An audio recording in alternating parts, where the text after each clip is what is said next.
Just blown away driving in, just seeing these beautiful mountains, and I could tell driving in, even though I hadn't been to England before, that this is kind of what England looked like. And sure enough, when I went to England, I was right. Parts of England look just like it here. So I could see why Davy made this beautiful, beautiful town its home. And I remember arriving here with my bandmate Jerry and Wayne. I think Wayne was here. It might have been VJ.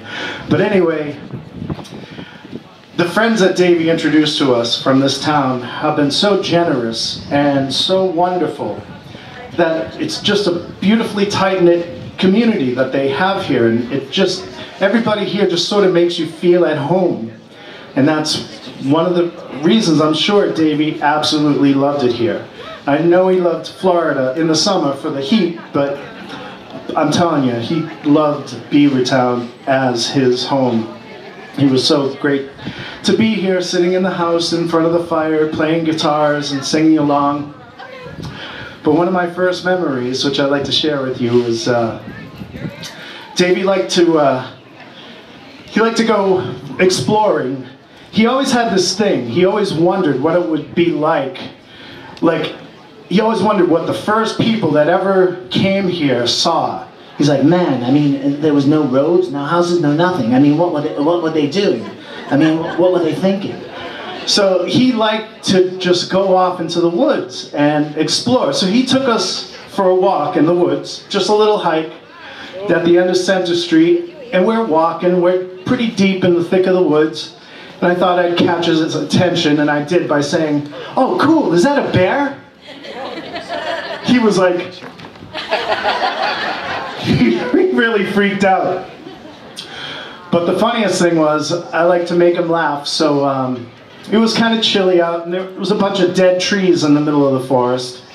So I had my leather jacket on. As you can see, I'm a pretty big guy. So I saw this dead tree, and I said, "Hey man, I bet you I could take that tree out, you know, just by tackling it." It was probably 10 foot tall, but it was dead. So he's like, "I'd like to see that, man." So yeah, I got a running start.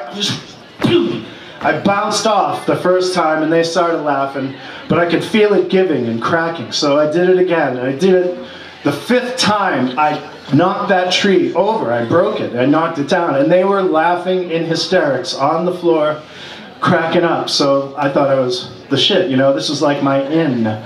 So we're walking around a little further, and I see another tree, a little shorter, but it definitely looked dead. And I said, "Hey, let me try that again."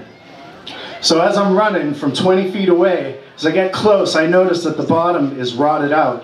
So when I hit it, that thing just gave, and my momentum just carried me another 5 feet, somersaulting. I didn't expect it, they didn't expect it. He was just rolling with laughter.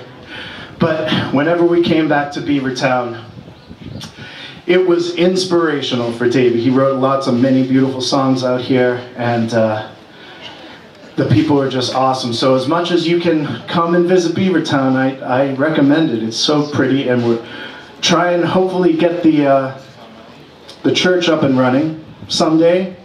It'll happen. It'll be a great little attraction, seeing all the memorabilia that's around that Davy had. So, and also I just wanted to give a shout out to the girls back there working hard. Hi, girls. Hi, girls! Can you hear me back there?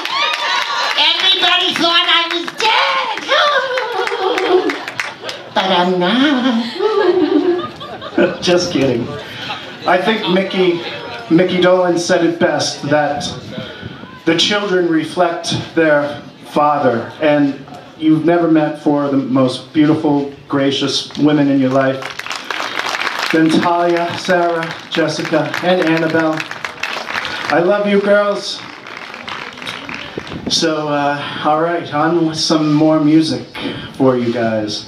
I talked about inspiration. Davy inspired a lot of us, young, old generation. We're all kids at heart. Davy brought out the best in all of us, I think. And one of his inspirations is here to tell you a little story.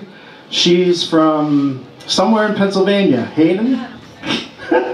Anyways, I'd like to welcome Miss Alexandra Amorani.